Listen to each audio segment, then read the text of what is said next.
Good morning dear learners. একটু লক্ষ্য করো, আমি এখানে একটা শব্দ লিখেছি।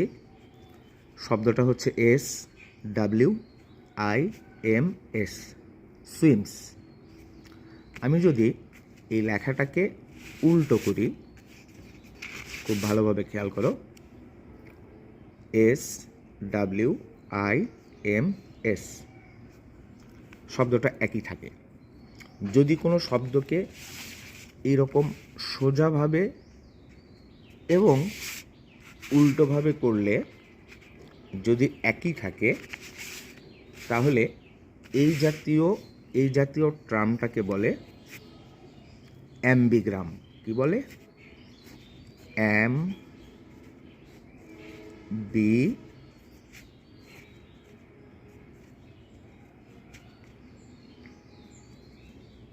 অ্যাম্বিগ্রাম।